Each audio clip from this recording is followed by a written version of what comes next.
মৌত কারো কাছে মিস কল দিয়ে আসে না। দুনিয়ার কোনো ব্যক্তিত্ব নাই, একজন ব্যক্তিত্ব ছিলেন, মৃত্যু যার কাছে বইলা আসতে হয়েছে। আল্লাহ নিজে বলছেন মালাকুল মউতকে, বন্ধুর কাছে যাবে, অনুমতি দিলে ঢুকবে, নাইলে ঢুকবে না।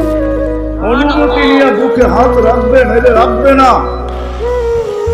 আমার বন্ধুর অনুমতি ছাড়া হাত রাখবে না বুকে। একজনই দুনিয়াতে ব্যক্তিত্ব ছিল যার কাছে অনুমতি নিয়ে আসছে, কারো কাছে আজ পর্যন্ত অনুমতি নিয়ে আসে আর আসবেও না। সত্য এটাই। এই জন্য আসেন, ওই জান্নাত, এটাই আমাদের ছোট জীবনটার উদ্দেশ্য।